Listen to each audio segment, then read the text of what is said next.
नमस्कार दोस्तों, कहते हैं सच्चे दिल पर साहिब राजी। जब हम ज्ञान सुनते थे, ब्रह्मा कुमारी संस्थान में आध्यात्मिक क्लास ले रहे थे और कराते भी लगे थे बीच बीच में, तब इस पे एक पॉइंट निकलती थी, सच्चे दिल पर साहिब राजी।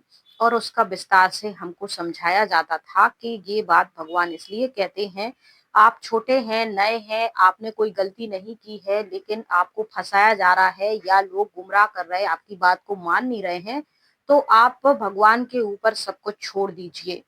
और अगर आपका दिल सच्चा है तो फिर ईश्वर आप पर राजी है, आपकी मदद करेगा और आपको कभी भी किसी बात का दिक्कत नहीं होने देगा।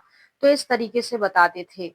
यानी अगर आप अपनी बात आपकी सही है, आप कुछ कहना चाह रहे हो लेकिन सामने वाले सुन नहीं रहे हैं, उसको गलत मान रहे हैं, नकार रहे हैं, तो आप कुछ मत कहो, चुपचाप रहो, अपना कर्म करते रहो और ईश्वर को पता है कि आपका दिल साफ है तो वो आपकी मदद करता रहेगा। किसी ना किसी तरीके से आपको वहां से निकाल लेंगे या फिर आपको इतनी हिम्मत देंगे कि आप अपने जीवन में जो है सहनशील बनकर इन सामने वाली परिस्थितियों से निकट सकें। तो मैं अपने एक्सपीरियंस के आधार से यहाँ आप लोगों के साथ अपना एक्सपीरियंस शेयर करती हूँ, वीडियो बनाती हूँ, अपलोड करती हूँ। जब भी कोई वीडियो अपलोड करती हूँ तो उसके नीचे बहुत सारी कमेंट आती हैं और अभी मुझे खुशी होती है इस बात की कि धीरे-धीरे यहाँ बहुत सारे भाई-बहन मुझसे जुड़ गए हैं और वो अच्छी पॉजिटिव कमेंट करते हैं, मेरा उमंग उत्साह बढ़ाते हैं। तो आप सबका स्वागत है। कुछ 2-4 हैं जो मुझे अभी भी ज्ञान झाड़ते रहते हैं, तुमने ज्ञान को समझा नहीं है, भगवान को समझा नहीं है, तुम्हारा दिल साफ नहीं था इसीलिए तुम यहाँ टिक नहीं पाई हो। तो तुम सबको मैं यही कहूंगी कि तुम सबको बधाई हो, तुम्हारा दिल बहुत साफ है और तुम भगवान की गोद में जाके बैठे हो। बहुत अच्छी बात है, तुम सबको बधाई हो, खुश रहो। जो लोग यहाँ जुड़ के परिवार के परिवार खुश हैं, खुशनुमा जीवन जी रहे हैं, समाज में भी बहुत अच्छे तालमेल बना के चल रहे हैं, हर प्रकार से संपन्न हैं, उनके अच्छे एक्सपीरियंस हैं, उन लोगों को बहुत बहुत बधाई। हमारा एक्सपीरियंस इतना अच्छा नहीं रहा, हम वहाँ खुश नहीं रह पाए और हम नहीं टिक पाए। अब इसमें आपको लगता है कि मेरी गलती है और मुझे लगता है कि सामने वाले ने ऐसी माहौल क्रिएट किया कि मुझे निकलना पड़ा। अब ये अपने-अपने एक्सपीरियंस होते हैं, आपका कुछ भी हो सकता है। उसी में से कुछ लोग कमेंट कर रहे थे कि सच्चे दिल पर साहिब राजी, यानी आपका दिल सच्चा नहीं था, इसीलिए आप वहाँ से निकल आए। आपका दिल सच्चा है तो आपको वहाँ की ज़िंदगी मुबारक हो, मेरा नहीं था तो मैं निकल आई। दूसरे हिसाब से इस पॉइंट को मैं इस हिसाब से लेती हूँ कि मेरा दिल साफ-सुथरा था, इसीलिए भगवान नहीं चाहते थे कि मैं रो-रो के डिप्रेस से, परेशानी में वहाँ अपना वक़्त बिताऊँ। मैं वहाँ से बाहर निकल जाऊँ और फिर अपने खुशनुमा जीवन जिऊँ। एक समाज के साथ, दुनिया के साथ। ईश्वर उस समय भी मेरे साथ थे, उन्होंने मुझे समय-समय पे गाइड किया और आज भी मेरे साथ हैं, मुझे गाइड करते हैं।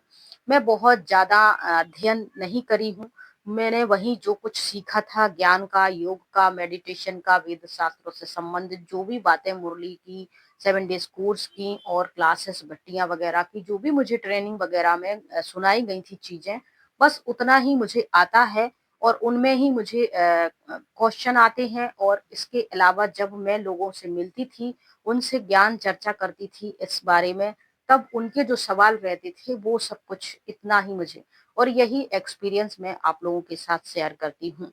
अब इसमें कोई अलग से कोई बातचीत होती है तो इससे संबंधित या मेरे एक्सपीरियंस से संबंधित होती है तो मैं आप लोगों के साथ शेयर कर देती हूँ। तो उस समय भी ईश्वर मेरी मदद कर रहे थे, जब मैंने छोड़ा था तब भी उन्होंने मेरी मदद की, आज भी वो मेरी मदद कर रहे हैं और हमेशा करते हैं। इससे मुझे लगता है कि मेरा दिल तो कल भी सच्चा था, आज भी सच्चा है और रहेगा, ये मुझे लगता है मेरे हिसाब से। आपके हिसाब से शायद मैं आपको पापी लगती हूँ, डिससर्विस करने वाली लगती हूँ, बदनाम करने वाली लगती हूँ, आपको ट्रेटर भी लग सकती हूँ, माया भी लग सकती हूँ। आप जो भी टाइटल देना चाहें, क्योंकि मुरलियों में ये सारे टाइटल निकलते हैं जो आप सामने वाले पे जाके चिपका देते हैं। उसमें तो ये भी निकलता है मुरली में कि यहाँ सरेंडर रहने वाले लोग 10-20 साल से रह रहे हैं, सुन रहे हैं भगवान की, लेकिन वो धारणा नहीं कर रहे हैं, ये भी निकलता है। मुरली में तो 2003 की धर्मराज की मुरली में ये भी निकला था कि संकल्प मात्र में भी अशुद्धि के संस्कार हैं तो धर्मराज तुम्हें छोड़ेगा नहीं। और उसमें तो ये भी निकलता है कि जो भगवान की गद्दी पे बैठे हैं, भगवान बैठे हैं यहाँ गद्दी पे, भगवान के महावाक्य सुना रहे हैं, उनके मन में भी कहीं न कहीं कोई खोट रहता है, तो वो भी बख्शे नहीं जाएँगे। तमाम चीज़ें निकलती रहती हैं मुरली में, तो आप ये चीज़ें भी थोड़ा-सा नोट डाउन करते रहिए, क्योंकि इसमें तो ये भी रहता है कि जो सरेंडर हैं वो भी नहीं बख्शे जाएँगे, जो सुन के भाग गए वो भी नहीं बख्शे जाएँगे, जो नहीं सुने हैं। तो इस तरीके से जो सजाएँ हैं वो सबके लिए एक जैसी हैं, चाहे मैं हूँ, आप हो, ये है। उस ब्रह्मा कुमारी के ज्ञान के हिसाब से। अब आते हैं सच्चे दिल पर, तो मेरा दिल जो है मुझे तो सही लगता है, कहीं से कोई खाता नहीं मेरा दिल, अपने आप को कचोटता नहीं है, मुझे ऐसा नहीं लगता है कि मैं कुछ गलत काम कर रही हूँ या किसी को बदनाम कर रही हूँ या किसी को परेशान कर रही हूँ। अब मैं यहाँ सादा सिंपल सी वीडियो बना रही हूँ और आपको परेशानी हो रही है, तो इसमें मैं कर ही क्या सकती हूँ, ये बताइए?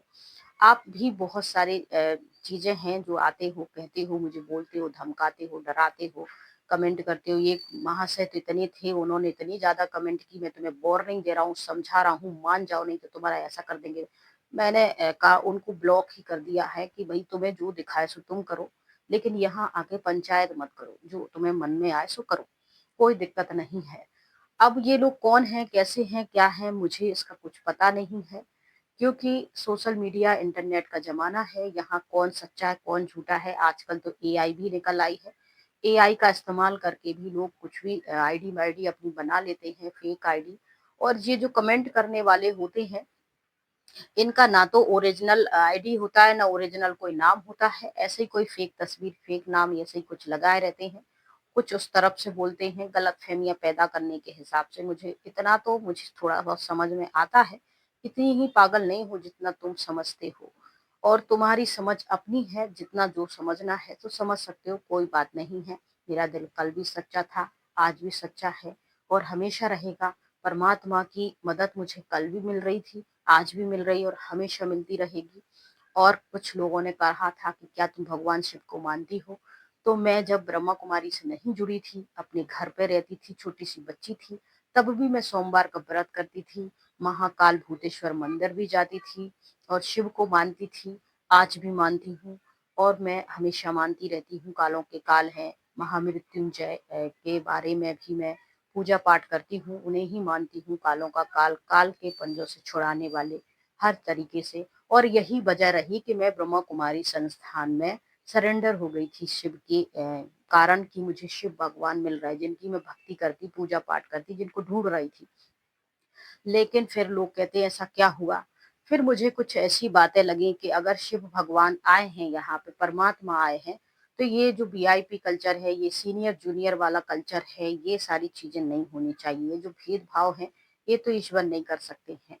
और इस तरीके से ये सब नहीं होगा। तो ये सारी चीज़ें मन में डाउट आ गए थे और फिर मैंने उम, छोड़ा कि चलो अपनी भक्ति ठीक है, मंदिर ही ठीक है, जो जाप ही ठीक है, वो भजन ही ठीक है और उसी के अकॉर्डिंग मुझे आज भी भगवान की मदद मिलती है। जब मैं वहाँ थी सच्चे दिल से शिव को याद करती थी, तो भी मदद मिलती थी। छोड़ दिया, अभी भी मंदिर जाती हूँ, बैठ के भगवान की मूर्ति के सामने बातें करती हूँ, तो भी मुझे वही मदद मिलती, वही अनुभूति मिलती है। कहने का सीधा-सा सिंपल सा वाक्य है कि आप अपने घर के देवी-देवता, माता-पिता, बड़े-बूढ़े, गुरु-संत जो भी हैं, जो आपको समझाया जाता है कि हमारे कुल देवी-देवता ये हैं, उनके अकॉर्डिंग भी आप पूजा-पाठ करती रहेंगी, ध्यान करती रहेंगी, मन साफ रखेंगे और अपने कर्म में हमेशा अपनी कोशिश करते रहें अपने लक्ष्य को पाने की, तो आपको मदद मिलती रहती है, सफलता मिलती रहती है। और इस तरीके से ईश्वर हर रूप में, हर नाम में, हर जगह, हर हिसाब से तुम्हारे ऊपर कृपा बरसाता है, मदद करता है और तुम्हारे आसपास ही रहता है। जय हिंद, जय भारत, जय श्री राम।